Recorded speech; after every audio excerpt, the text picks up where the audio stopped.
Boa tarde, moçada! Tudo bem com vocês? Aqui quem vos fala é o professor Eugênio Bastos, canal Geogênio, a serviço dos alunos que gostam de estudar e passar em concursos.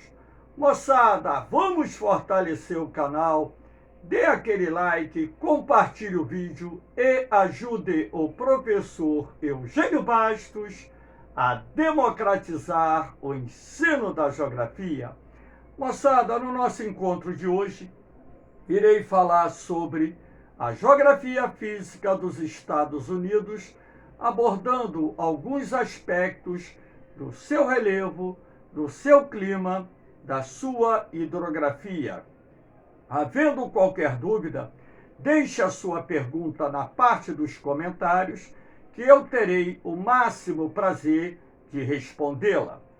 Então, para iniciar nosso encontro, nada melhor do que esse mapa dos Estados Unidos, que fique bem claro que aqui não aparece todos os estados que fazem parte dos Estados Unidos, uma vez que o Alasca e o Havaí não aparecem nesse mapa por serem territórios descontínuos. Então, moçada, aqui nós temos esse mapinha que reúne 48 estados norte-americanos e, quando se fala em relevo dos Estados Unidos, torna-se bem fácil a sua explicação quando nós dividimos esse relevo em três partes, como, por exemplo, a porção ocidental, a porção central e a porção oriental. O relevo ocidental dos Estados Unidos é constituído por cadeias de montanhas formadas na era Cenozoica, ou seja, há cerca de 65 milhões de anos, tivemos o início do processo de formação dos chamados dobramentos modernos que compõem o relevo ocidental norte-americano. E esse relevo ocidental é constituído predominantemente por cadeias de montanhas e planaltos. No que diz respeito às cadeias de montanhas, há de se destacar quatro importantes formações. A cadeia da costa, que margeia o litoral do Oceano Pacífico, lembrando que a cadeia da costa se estende pelo litoral canadense. Um pouquinho mais para o interior, a cadeia das Cascatas e também a Serra Nevada. A Serra Nevada, inclusive, possui alguns pontos acima dos 4.000 metros de altitude. Mais para o interior, nós encontraremos as montanhas rochosas que se estendem do México, onde lá se chamam Sierra Madre, até o Alasca, passando pelo Canadá. Sendo assim, as montanhas rochosas constituem a principal cadeia de montanhas da América do Norte, assim como na Serra Nevada, nas montanhas rochosas, temos pontos do relevo que também ultrapassam 4.000 metros de altitude, sendo que o ponto mais elevado do relevo dos Estados Unidos se encontra no Alasca, onde nós temos o Monte McKinley, que possui mais de 6.000 metros de altitude. Também há de se destacar três importantes planaltos: o Planalto do Colorado, mais ao sul da porção ocidental, inclusive estendendo-se pelo estado do Colorado. Na região central, o Planalto da Grande Bacia. E mais ao norte, o Planalto da Colômbia. Esses três grandes planaltos são considerados os mais importantes planaltos encontrados nos Estados Unidos. Uma outra característica do relevo norte-americano na sua porção ocidental é a presença da falha geológica de San Andreas. Vou mostrar aqui. Essa falha geológica, representada por essa linha vermelha, é o limite transformante ou transcorrente que separa a placa norte-americana da placa do Pacífico.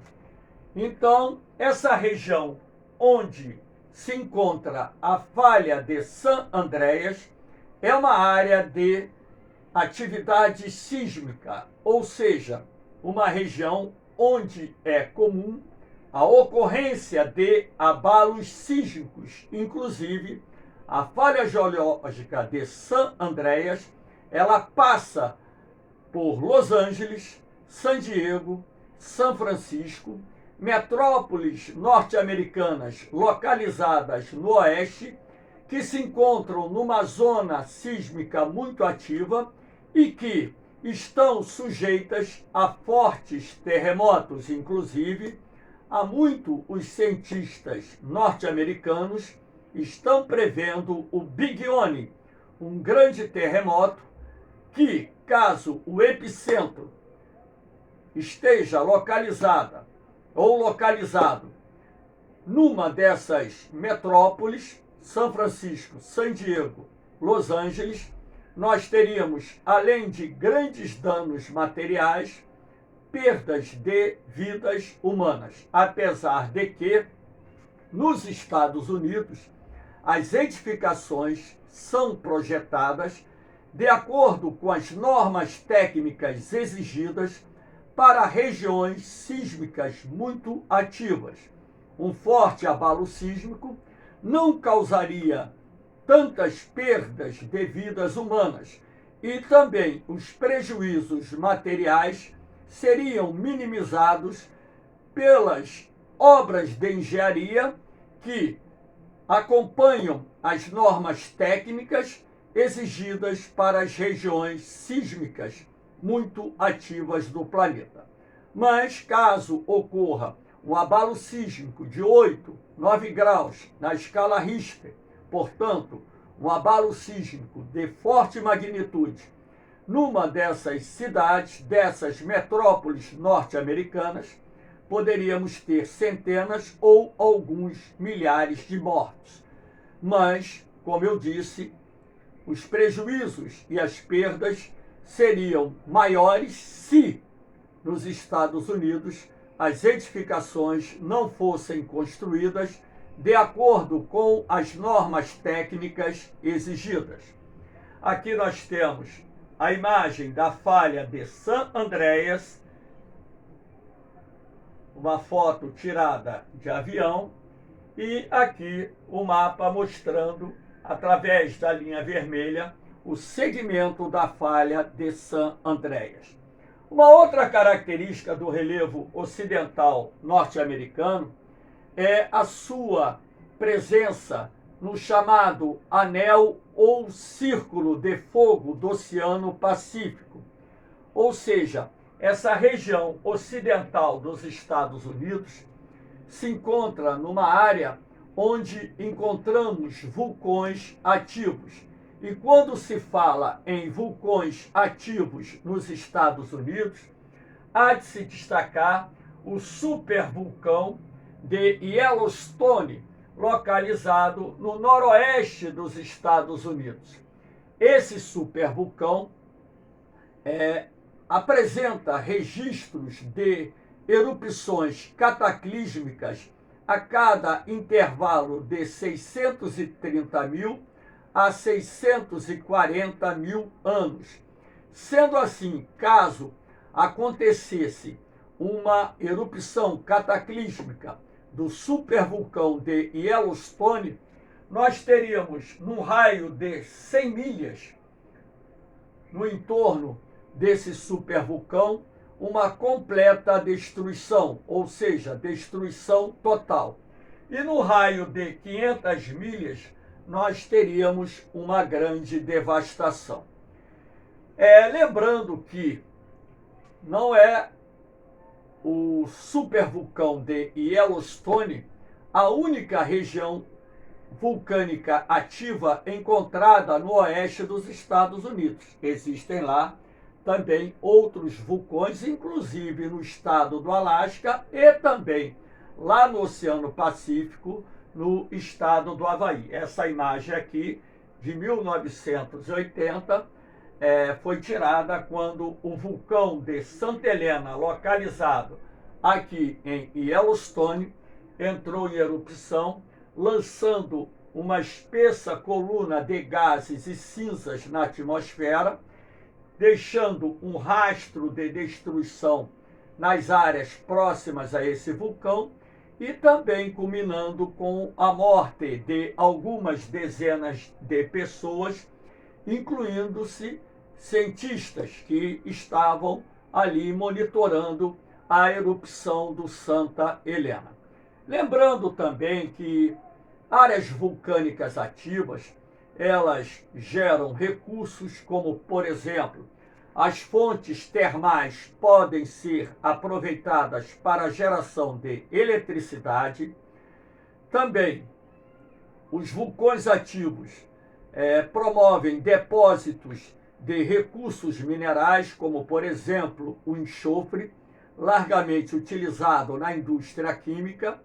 Regiões vulcânicas normalmente possuem solos de boa fertilidade, o que favorece a agricultura, e também há de se destacar a prática do turismo, que é uma fonte de divisas importante para os estados, municípios que possuem vulcões ativos. Aqui no Parque de Yellowstone também tem o Parque dos Geysers, que são aqueles esguichos de água fervendo, que de tempos em tempos emergem na superfície e são lançados a algumas dezenas de metros de altura.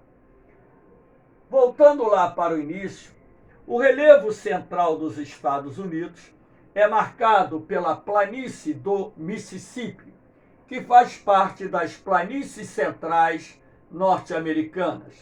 A planície do Mississippi se estende aqui da região localizada no litoral do Golfo do México até o sul-sudeste do Canadá.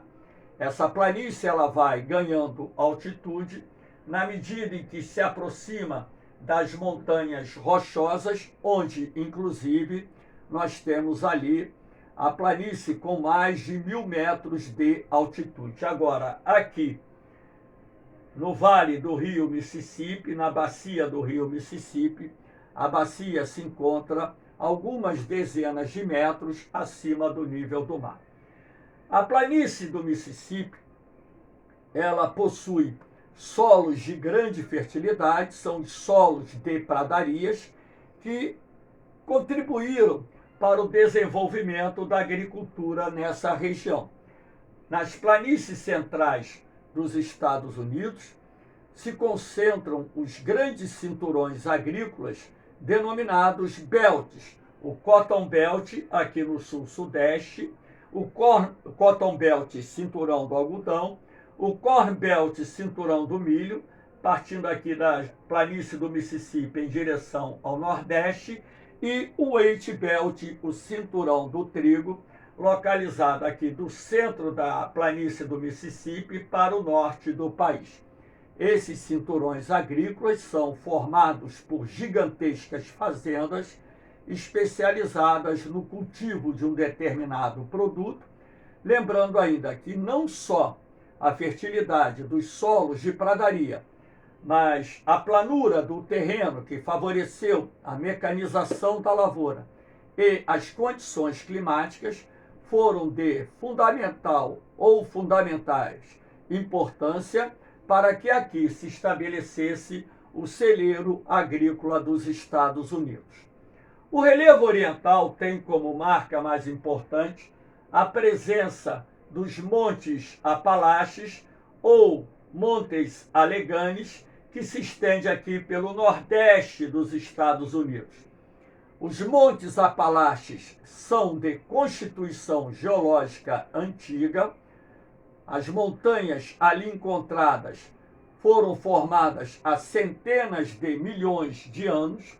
Em alguns pontos possuem altitude que supera a casa dos 2.000 metros, e uma característica marcante dos Montes Apalaches é a presença de reservas de carvão mineral, uma importante fonte de energia que foi de suma relevância para a industrialização do Nordeste e região dos Grandes Lagos, que durante muito tempo formaram o Manufacturing Belt, o cinturão da indústria, que foi considerado a região mais industrializada do planeta.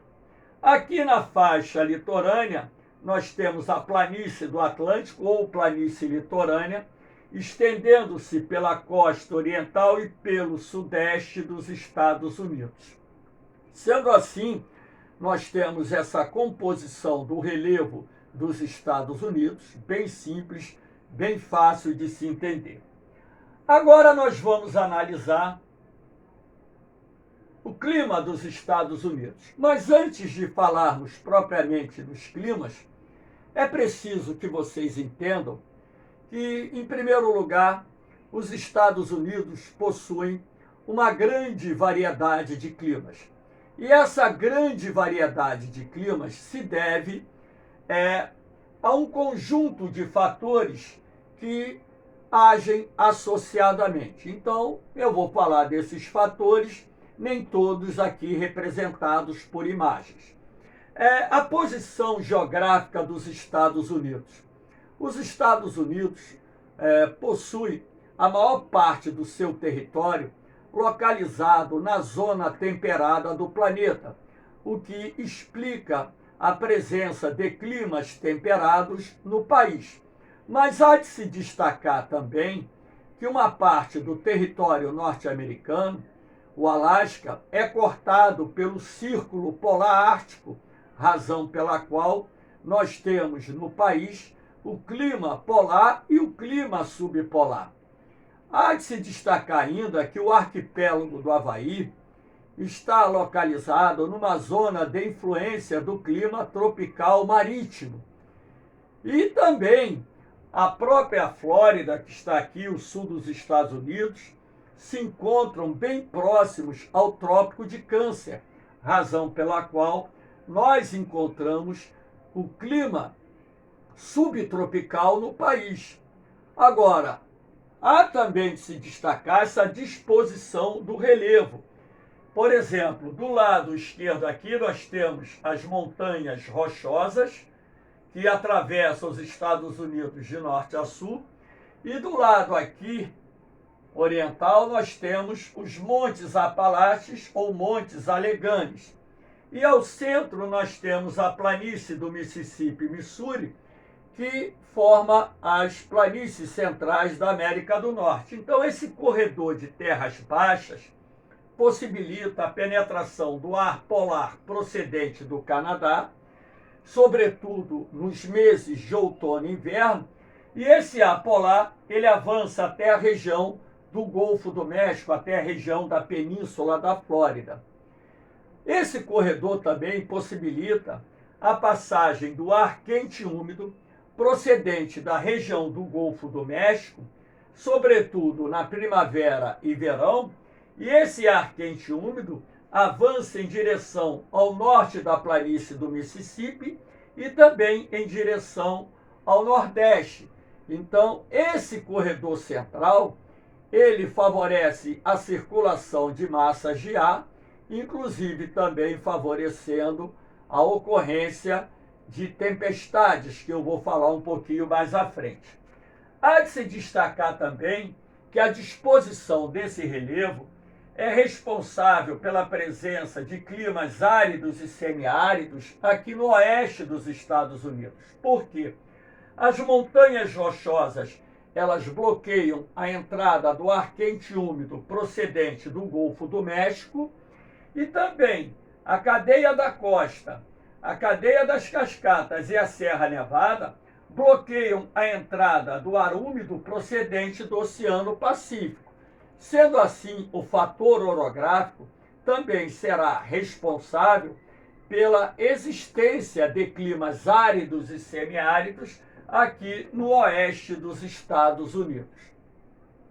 Há de se destacar também o fato do litoral norte-americano ser banhado por correntes marinhas quentes e frias. Por exemplo, aqui na região do Golfo do México e no litoral sudeste dos Estados Unidos, nós temos a área de atuação da corrente do Golfo ou corrente do Gulf Stream, águas mornas banhando esse litoral norte-americano, não só auxiliando no aquecimento do ar atmosférico, assim como aumentando os padrões da umidade relativa do ar. Aqui no litoral do Alasca e litoral noroeste dos Estados Unidos, nós temos a corrente do Pacífico Norte, uma outra corrente quente. Essa corrente ajuda a amenizar o inverno nessa área banhada pelo Oceano Pacífico. Se essa área fosse banhada por uma corrente fria, o inverno seria muito mais rigoroso no Alasca, no Canadá e no noroeste dos Estados Unidos.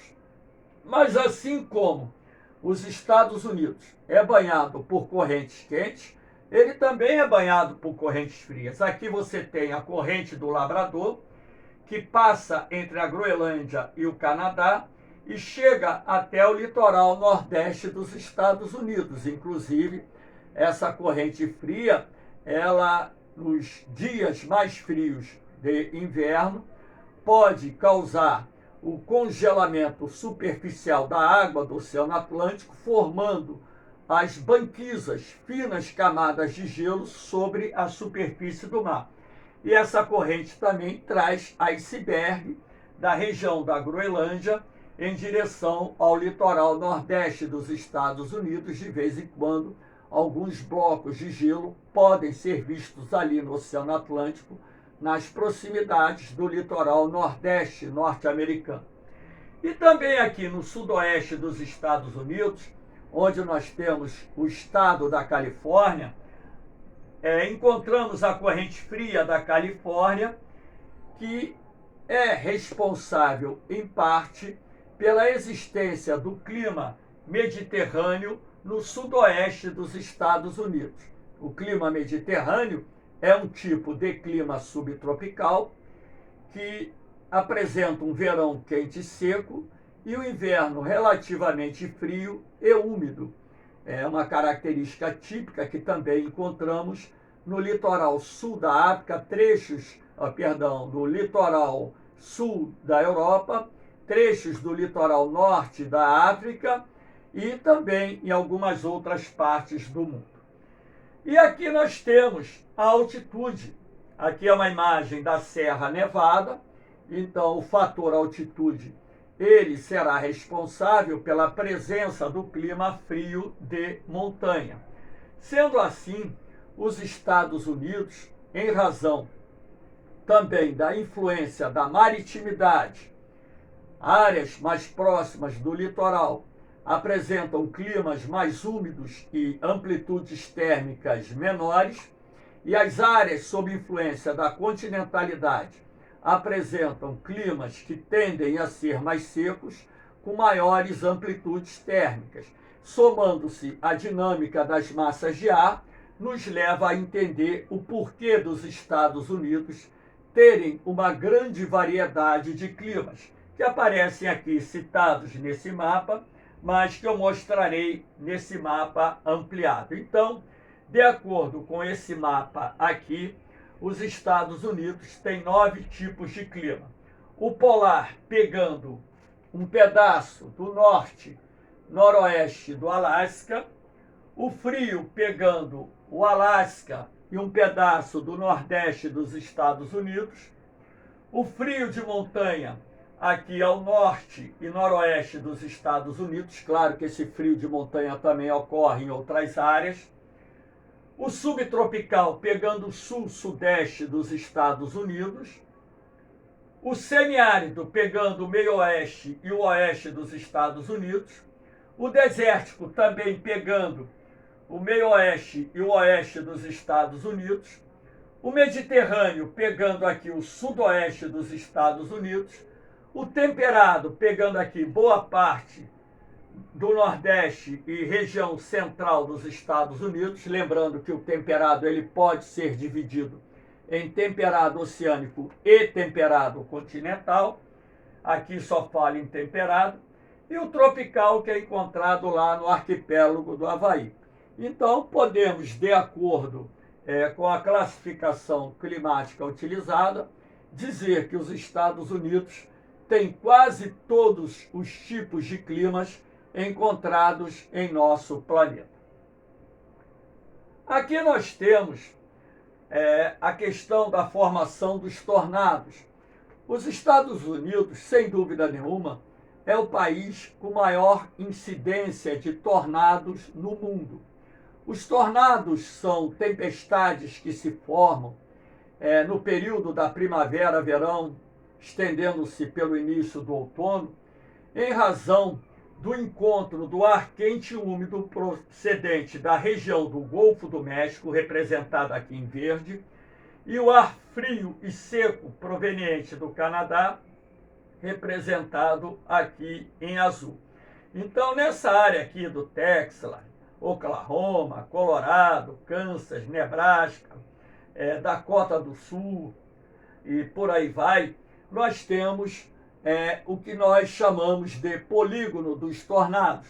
Esse fenômeno também pode acontecer em outros estados. Não só pode, como acontece aqui do sul e sudeste dos Estados Unidos. Mas essa área aqui é a área de maior incidência de tornados. Então, quando esse ar quente e úmido procedente do Golfo do México se encontra com ar polar procedente do Canadá na primavera, no verão, as condições atmosféricas acabam contribuindo para que se formem as supercélulas de nuvens cúmulos nimbus que poderão evoluir e criar o tornado, que vou mostrar a vocês aqui. Tem esse formato de funil, né, onde os ventos aqui no funil podem girar a uma velocidade superior a 400 km por hora. Então, por onde o tornado passa, ele deixa um rastro de destruição muito grande, como nós podemos observar aqui nessa cidade que foi atingida por um tornado. Então, os Estados Unidos registram, em média, 1.500, 1.600 a 1.800 tornados por ano. Esses números variam de acordo com a fonte de consulta, mas o certo é que nenhum país do mundo tem tanta ocorrência de tornado como os Estados Unidos. E também os Estados Unidos é um país que se encontra na rota dos furacões. Os furacões eles podem se formar na região do Golfo do México ou podem se formar lá próximo ao litoral da África, nas imediações de Cabo Verde, e avançar em direção à América Central, em direção à América do Norte. Então, aqui à esquerda nós temos a imagem do furacão Katrina, que atingiu a cidade de Nova Orleans, o principal porto dos Estados Unidos, localizado na região do Golfo do México, deixando um rastro de destruição e muitas mortes. O furacão Katrina, ele atingiu categoria F5, com ventos acima de 300 km por hora. E aqui nesse mapa, nós temos a formação do Katrina, que foi próximo à península da Flórida, e quando ele passou pelo sul da Flórida, ele foi adquirir força e intensidade aqui nas águas quentes do Golfo do México. Naquele ano, a temperatura do mar aqui estava entre 29 e 30 graus, criando as condições necessárias para o fortalecimento da tempestade. E quando o Katrina tocou o solo, ou seja, entrou no continente, ele estava com ventos acima de 300 km por hora, categoria F5, deixando um rastro de destruição. Na medida que o furacão foi penetrando no continente, ele foi se enfraquecendo até se transformar numa simples tormenta tropical. Aqui nós temos a hidrografia dos Estados Unidos. Os Estados Unidos têm uma grande rede hidrográfica. A sua principal bacia hidrográfica é a do Mississippi e Missouri. Então, o rio Mississippi ele se forma aqui em cima, no norte da planície do Mississippi, ou no norte das planícies centrais, no lago Itasca, e deságua aqui no Golfo do México, na cidade de Nova Orleans. A cidade de Nova Orleans é considerada a porta de entrada dos Estados Unidos para a planície do Mississippi. Como boa parte do rio Mississippi e parte dos seus principais afluentes, o Missouri, que nasce aqui nas montanhas rochosas, o Tennessee, o Ohio, o Rio Vermelho, o Rio Arkansas, entre outros, possui trechos também localizados em planície.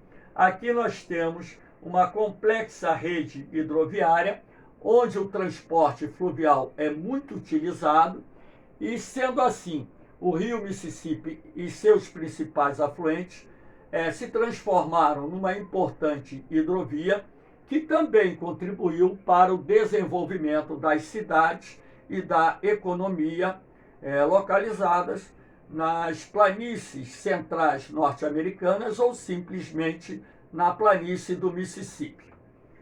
Uma outra importante bacia hidrográfica é a bacia do Colorado. O rio Colorado ele nasce nas montanhas rochosas, entra no território mexicano e deságua no Golfo da Califórnia. A bacia do Colorado é uma bacia tipicamente de planalto, razão pela qual ela possui um bom potencial hidrelétrico, sendo assim explorada para a geração de eletricidade. E como o rio Colorado atravessa uma região dominada por climas semiáridos e áridos, suas águas são utilizadas para a irrigação de lavouras. E ainda, ao longo do rio Colorado, nós encontramos o Grand Canyon. Olha a imagem aqui do Grand Canyon, um vale que se estende por mais de 200 quilômetros de comprimento e que, em alguns pontos, apresenta 1.000 metros de profundidade. O rio Colorado, ele escavou o Grand Canyon durante aproximadamente 30 milhões de anos. O Planalto do Colorado ele é formado por rochas sedimentares que não são tão resistentes à força erosiva, razão pela qual, nesses anos, o rio Colorado conseguiu escavar um vale profundo, que é uma das paisagens naturais mais bonitas dos Estados Unidos, um ponto turístico muito visitado no país. Se um dia vocês forem lá, não deixem de conhecer o Grand Canyon, que é uma região lindíssima. Também vamos destacar aqui o rio Columbia. O rio Columbia, ele nasce na Colômbia Britânica, que é uma província canadense localizada no sudoeste do país, e deságua aqui no noroeste dos Estados Unidos, no Oceano Pacífico. O Columbia e o Snake, o seu principal afluente, formam uma bacia tipicamente de planalto, com muitos rios encachoeirados, razão pela qual ali existe um grande potencial hidrelétrico. E uma outra bacia importante é a bacia do Rio Grande. O Rio Grande ele nasce aqui nas montanhas rochosas e deságua no Golfo do México, na divisa dos Estados Unidos com o México. O Rio Grande também é chamado de Bravo del Norte. Parte da fronteira que separa os Estados Unidos do México é formada pelo Rio Grande. O Rio Grande também banha uma região dominada pelo clima semiárido, razão pela qual também suas águas são utilizadas para irrigação de lavouras.